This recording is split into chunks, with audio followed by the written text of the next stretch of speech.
مصر کا شمار دنیا کے 7 بڑے عجائبات میں ہوتا ہے اور بلا شبہ یہ عظیم ترین انسانی تعمیرات ہیں جنہیں آج کی موجودہ سائنس اور انسانی عقل بھی حیرت سے تک رہی ہے۔ ہزاروں صدیاں گزر جانے کے باوجود بھی ہزاروں محققین اہرام مصر کے جادوئی راز جاننے کی کوشش میں دن رات ایک کیے ہوئے ہیں کہ آخر اتنے عظیم الشان اہرام تعمیر کرنے کا مقصد کیا تھا۔ مگر زمانے قدیم کی مصری تہذیب کے لافانی یادگار ان اہرام کے راز کو جاننے میں ناکام رہے ہیں۔ لہٰذا کسی نے اہرام مصر کو علم اور تکنیک کا خزانہ قرار دیا تو کسی نے اسے شیطانی طاقتوں کی کارفرمائی کا نتیجہ قرار دیا، کسی نے ہارس دیوتا سے منسوب کیا تو کسی نے غیر انسانی مخلوق یعنی ایلین سے منسوب کر دیا۔ مگر در حقیقت ان اہراموں کی تعمیر کا مقصد کیا تھا؟ اسے کس نے اور کیسے بنایا اور یہ آج تک قائم کیسے ہیں؟ یہ سوالات ہم سائنسی تحقیق اور قرآنی حوالوں سے جاننے کی کوشش کریں گے۔ دوستوں، ماہر آثار قدیمہ اور تمام محققین اس بات پر اتفاق کرتے ہیں کہ ان اہرام کی تعمیر کا مقصد مصر کے فرعونوں اور شاہی خاندان کو ان میں مدفون کرنا تھا، کیونکہ قدیم مصریوں میں اس وقت یہ عقیدہ موجود تھا کہ تدفین کے بعد اگر کسی شخص کے جسم کو محفوظ کر کے رکھ دیا جائے تو ایک خاص وقت کے بعد وہ دوبارہ زندہ ہو جائے گا۔ لہٰذا اسی لیے ان مصری لوگوں نے اپنے وقت کے بادشاہ، جن کو فرعون کہا جاتا تھا، ان کی ممیز بنا کر یا انہیں حنوط کر کے ان اہراموں میں محفوظ کر دیا تاکہ وہ بنا کسی کی چھیڑ چھاڑ کے ایک لمبی نیند لے سکیں۔ اس کے علاوہ یہ مصری لوگ اس فرعون بادشاہ کی دولت مثلاً سونے، چاندی، ہیرے جواہرات، کھانے پینے کا سامان، حتیٰ کہ اس کی بیویاں اور کنیزیں بھی اس کے ساتھ ہی دفنا دیا کرتے تھے تاکہ جب وہ فرعون دوبارہ نیند سے بیدار ہو یعنی زندہ ہو تو اسے ہر چیز وہیں موجود مل جائے۔ اہرام مصر کے اندر بہت سی عبارتیں بھی لکھی ہوئی دیکھی گئی ہیں جس پر یہ لکھا گیا ہے کہ اگر کسی نے ان لوگوں کی نیند کو خراب کرنے کی کوشش کی تو اس کے نتائج بہت بھیانک ہوں گے،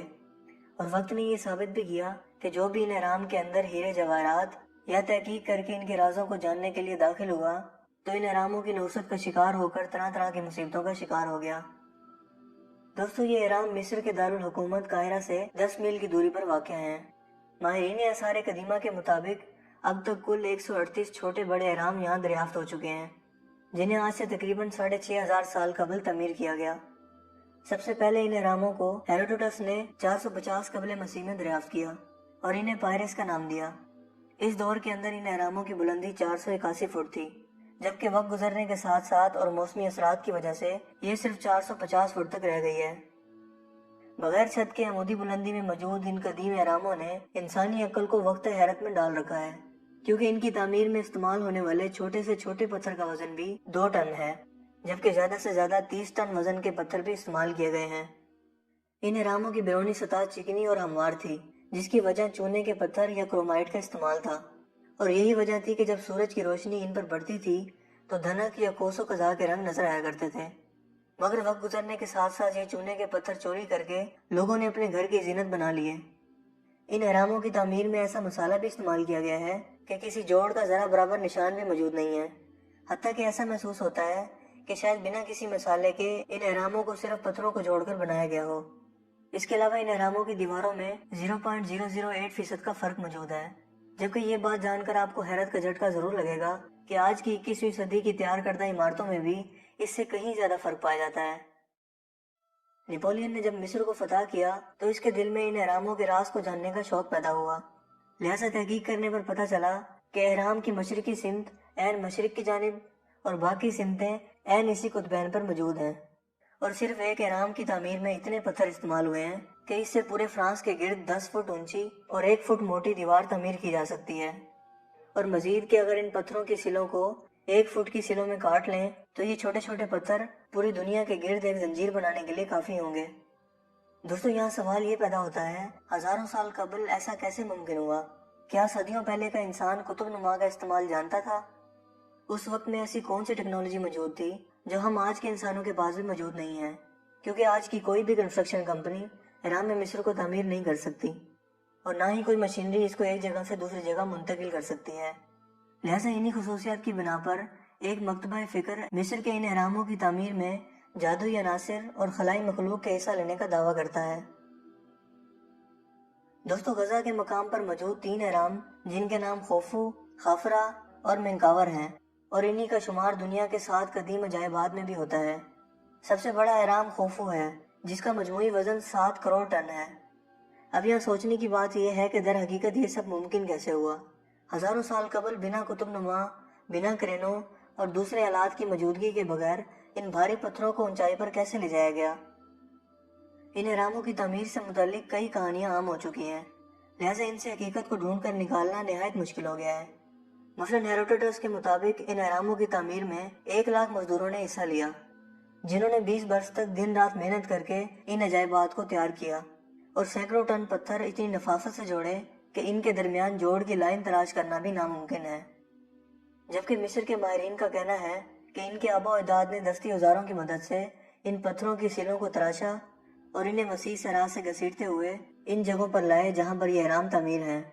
یا دریائے نیل سے تراتے ہوئے انہیں غزہ تک پہنچایا گیا اور یوں ریگستان میں پہنچا کر اہرام تعمیر کیے گئے۔ مگر در حقیقت دوستوں، قدیم زمانے کے لوگ اس قدر ناقابل یقین حد تک درستگی کے ساتھ یہ عمارات تعمیر نہیں کر سکتے تھے، کیونکہ پتھروں کی کانوں سے 26 لاکھ پتھروں کو کاٹنے کے لیے لاکھوں مزدور درکار تھے۔ لہٰذا ان لوگوں کے لیے اتنا سرمایہ حکومت وقت نے کہاں سے فراہم کیا ہوگا؟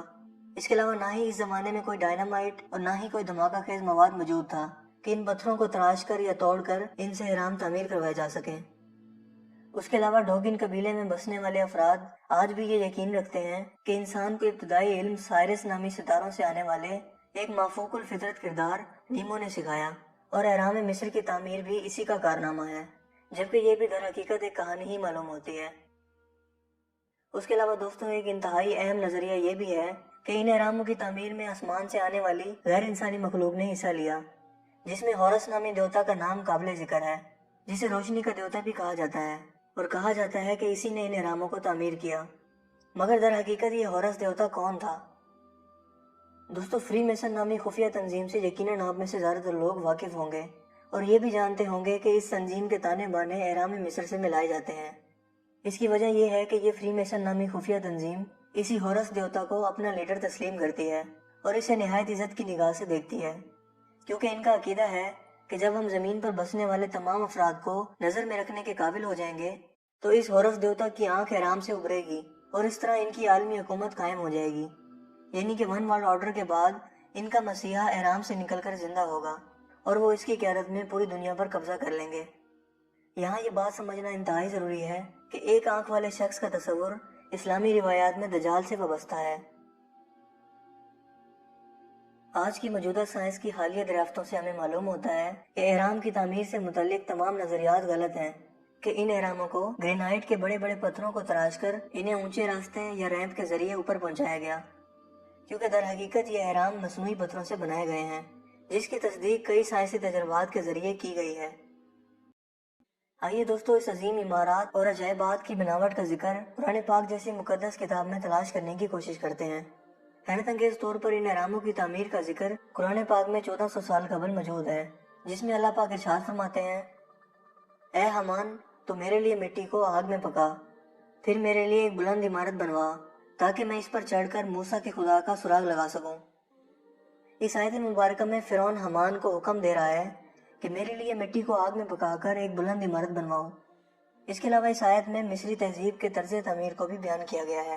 کہ یہ عمارات مٹی کو آگ میں پکا کر مصنوعی پتھر بنا کر تعمیر کی جاتی تھی۔ جبکہ ایک اور جگہ اللہ پاک ارشاد فرماتے ہیں، فرعون نے کہا، میرے لیے ایک بالا خانہ بنوا، شاید کہ میں آسمان کے دروازوں تک پہنچ جاؤں اور موسیٰ کے خدا کو دیکھوں۔ دوستو، مصر کی تاریخ کئی ادوار پر مشتمل ہے، جس میں ہر دور کو ایک سلطنت سے تعبیر کیا جاتا ہے۔ ان ادوار میں چوتھا دور تاریخ مصر میں نہایت اہمیت کا حامل ہے، کیونکہ اسی دور کے اندر یہ اہرام مصر تعمیر ہوئے، جبکہ اس سے پہلے کا دور اس فرعون کا تھا جو حضرت موسیٰ کے دور میں زندہ تھا۔ اس فرعون کو رامسس دوئم بھی کہا جاتا ہے، جو 1213 قبل مسیح میں پانی میں ڈوب کر غرق ہوا۔ رامسس دوئم کا ایک وزیر بھی تھا جو کہ ماہر تعمیرات بھی تھا۔ ممکن ہے کہ قرآن کریم میں حمان نام کے جس شخص کا ذکر کیا گیا ہے وہ اسی وزیر کے بارے میں ہو، یا یہ بھی ہو سکتا ہے کہ حمان اس دور میں کسی وزیر کا لقب ہو جو فرعونوں کے لیے تعمیرات کیا کرتا ہو اور اسے علامتاً حمان کہا جاتا ہو، جیسے مصر کے ہر بادشاہ کو فرعون کا لقب دیا جاتا تھا۔ رامسس دوئم نے ایک نئے شہر کی بنیاد بھی رکھی جو آج کے دور کے کنتیر میں واقع ہے، اور یہ قاہرہ سے 60 میل کے فاصلے پر واقع ہے۔ اس کا دارالحکومت بر رامسس کہلاتا تھا، جبکہ یہ شہر بعد میں تباہ ہو گیا، اور اس شہر کی تباہی سے متعلق قرآن پاک میں یوں ذکر موجود ہے۔ اللہ پاک ارشاد فرماتے ہیں، کہ فرعون کی قوم والے جو کچھ بنا رہے تھے ہم نے اسے برباد کر دیا اور ان کی اونچی اونچی عمارتوں کو مسمار کر دیا۔ دوستو، اس شہر کے تباہ ہونے کا ذکر اس لیے موجود ہے کیونکہ موسیٰ علیہ السلام کے دور کے فرعون نے یعنی رامسس دوئم نے خدائی کا دعویٰ کیا تھا، اس لیے اللہ پاک نے اسے غرق کر کے اور اس کی تمام تعمیرات کو مسمار کر کے تباہ کر دیا۔ مگر اس کے بعد آنے والے فرعون نے یعنی چوتھے دور کے فرعون نے ایسا کوئی دعویٰ نہیں کیا تھا، اس لیے اس دور میں تعمیر کیے جانے والے یہ اہرام اب تک محفوظ ہیں۔ یہ اہرام 5 سے 6 ہزار سال قبل تعمیر کیے گئے۔ اس دور میں انسانیت تاریخ لکھنا نہیں جانتی تھی، یہی وجہ ہے کہ ان اہراموں سے ہزاروں کہانیاں وابستہ ہیں، جبکہ ان گنت ناول لکھے اور بے تحاشا فلمز بھی بنائی جا چکی ہیں۔ مگر ان اہراموں کے لاکھوں راز کھولنے کے باوجود کروڑوں راز پردوں میں کہیں چھپے ہوئے ہیں، جو ممکن ہے کہ آنے والے وقتوں میں انسانیت پر کھلتے رہیں گے۔ دوستوں، مجھے امید ہے کہ آج کی یہ ویڈیو آپ کو کافی انفارمیٹیو لگی ہوگی اور پسند آئی ہوگی۔ اگر ویڈیو آپ کو اچھا لگا ہو تو اپنی پسندیدگی کا اظہار اس ویڈیو کو لائک کر کے اور شیئر کر کے ضرور کیجیے گا۔ آپ اپنے رائے کا اظہار کمنٹس میں بھی کر سکتے ہیں۔